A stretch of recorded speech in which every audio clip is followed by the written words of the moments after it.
Okay, what's the big debate going on right now? We had Biden on Thursday come out with his big economic plan, and within this, we had the $15 minimum wage being proposed. So, what I'm going to start here by telling you is that, again, this is a distraction. There's a couple of truths here, there's a couple of lies here, as always. So, the first truth that I think the left will probably be more on my side with is that poor people, middle class people have been systemically exploited by the powerful for decades, even centuries, if you want to go back that far. The entire goal of those in power, and this doesn't have to include everybody, and not everybody in power is even conscious that this is the effect that they're having, but the whole goal is to destroy the middle class and create a slave lower class, right? And so the truth is that people are exploited, workers are exploited. Maybe not in the way that people maybe think, but they are exploited. The second truth is harder to grasp, but this is what the right will agree with me more on, is that a lot of people aren't worth $15 an hour as it currently stands. Now, that doesn't mean that I wouldn't want to give them a life worth living, if I could, but that's the fact as it stands today. And so let's start with going through some of the history of the exploitation and why we have a wealth system that's currently with the rich having so much and the middle class having so little.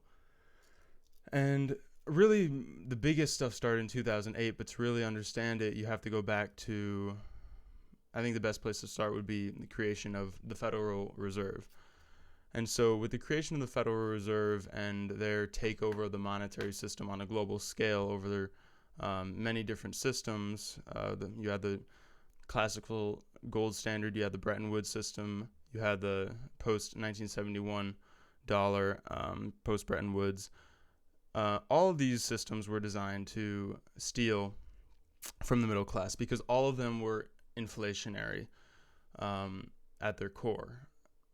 This classical gold standard started as something where, theoretically you couldn't increase your money supply, you couldn't inflate the money too much, but we did it anyways because people didn't redeem their gold or other things.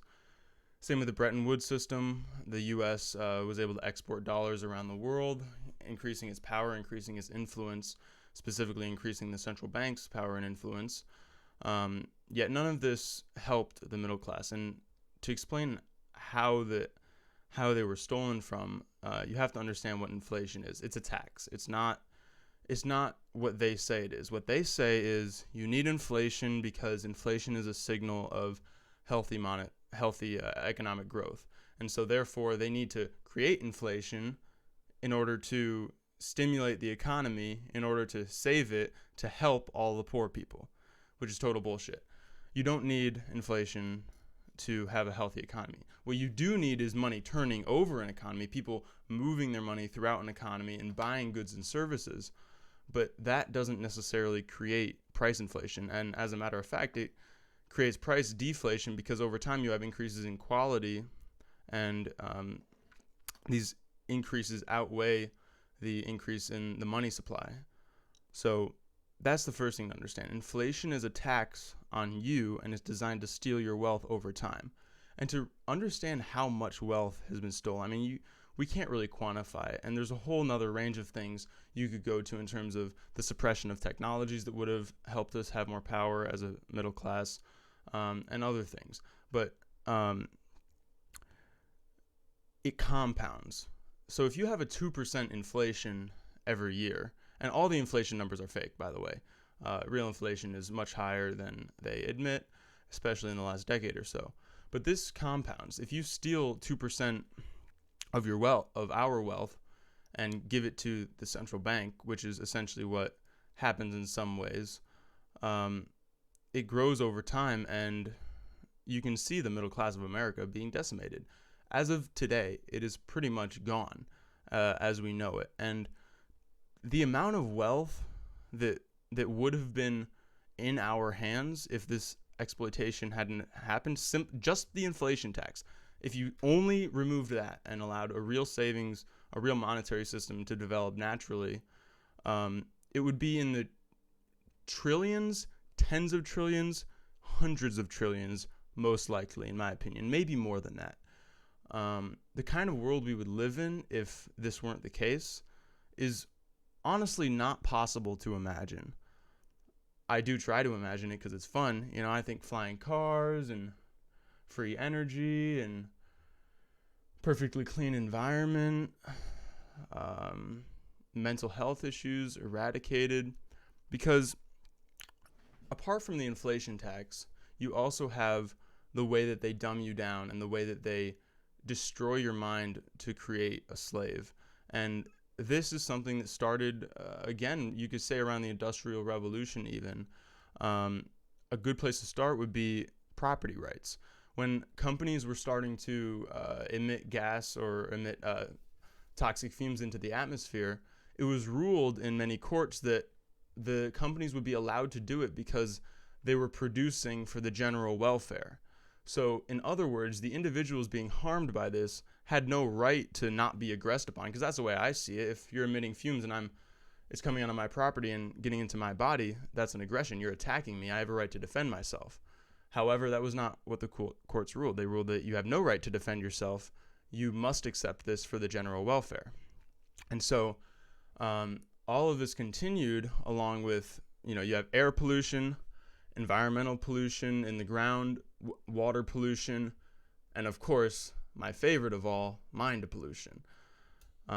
So I don't think I need to go into all of these. I think most of us understand that pollution has disastrous effects, but just to put a perspective on it, one of the first things I saw was the effect that fluoride has, or the lack of the correct halogen iodine in the IQ of people. They found that this is in China and in the Midwest. There's different studies you can look at, but average IQ is dropped by about 10 points because of the amount of fluoride in water and the fact that it's poisoning you, and the lack of iodine. So that's 10 IQ points. I mean, you can imagine the kind of monetary effect that has over time on people. So that's a good place to start. I mean, and then, of course, when you have pollution running into water systems, I don't really believe that there is water that is really safe these days. If you're not filtering your water, I think you're drinking too many contaminants, and it's going to have a disastrous effect on your body and your health. And just a quick touch on the health thing. I mean, if you're already in this really unhealthy state, there's no real fixing one thing isn't going to break you out of it. You'll fix it and you'll be like, well, I still feel like shit. Why do you still feel like shit? Well, it's because you have all these other factors that you need to also address in order to get to that point that you're trying to get to. And so this is the other tax that they put on you. They destroy your mind. They destroy your will to live systemically through this contamination of this physical contamination. And then, of course, you have the mental contamination. How do they do that? Well, people have such a distorted perspective. I was born in 2000. Why did I just check the clock? I mean, I know I'm born in 2000. I was born 2000, and, I like to think that, maybe I understand the world. But the truth is that this stuff goes back. I mean, your parents were being polluted, and their grandparents were being polluted on a mind level. And it's when you're an organization like the Federal Reserve and you're this powerful, this smart, you understand that you have to play the long game. I've gotten questions before, why did it take the Federal Reserve so long to fulfill this end game? Well, it's not because they're stupid and they're bad at doing their plan. It's because they're so smart and they understand that it takes time, it takes multiple generations to instill certain mental ideas. And the two-party system and the clash between Republicans and Democrats, meanwhile, there's a fascist dictatorship taking over the world, which is in the form of the banks, and this whole two-party system is a total distraction. That is the result of over 100 years of mental training. And I can't get into all of that, but that's just, what I think. And so to get back to my core point, people have been exploited But because of this exploitation, they don't, their ability to produce things of value has been severely diminished. Not only that, but their wealth has been so diminished as to not be able to create a world where they would get rid of those pollutants, because you can do it. If you have access to money and resources, you can destroy those pollutants. You can buy air filtration, you can buy water filtration, you can eat the right food, you can buy nutritional supplements, do all these things that would rid you and free your mind, and you can have free time, you can meditate, you can clear your mind. But people are so stressed out due to all these other things that they don't have the framework to work within a better place. And so really the point of this video is to not have you focused on the $15 minimum wage. Focus on the real cause of our poverty.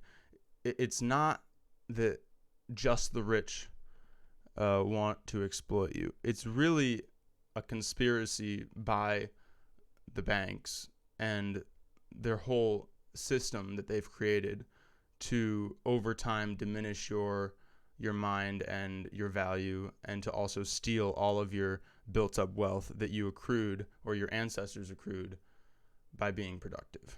So I think that's enough for this video. Let me know what you think. Please like, share, subscribe, etc. And I'll see you tomorrow.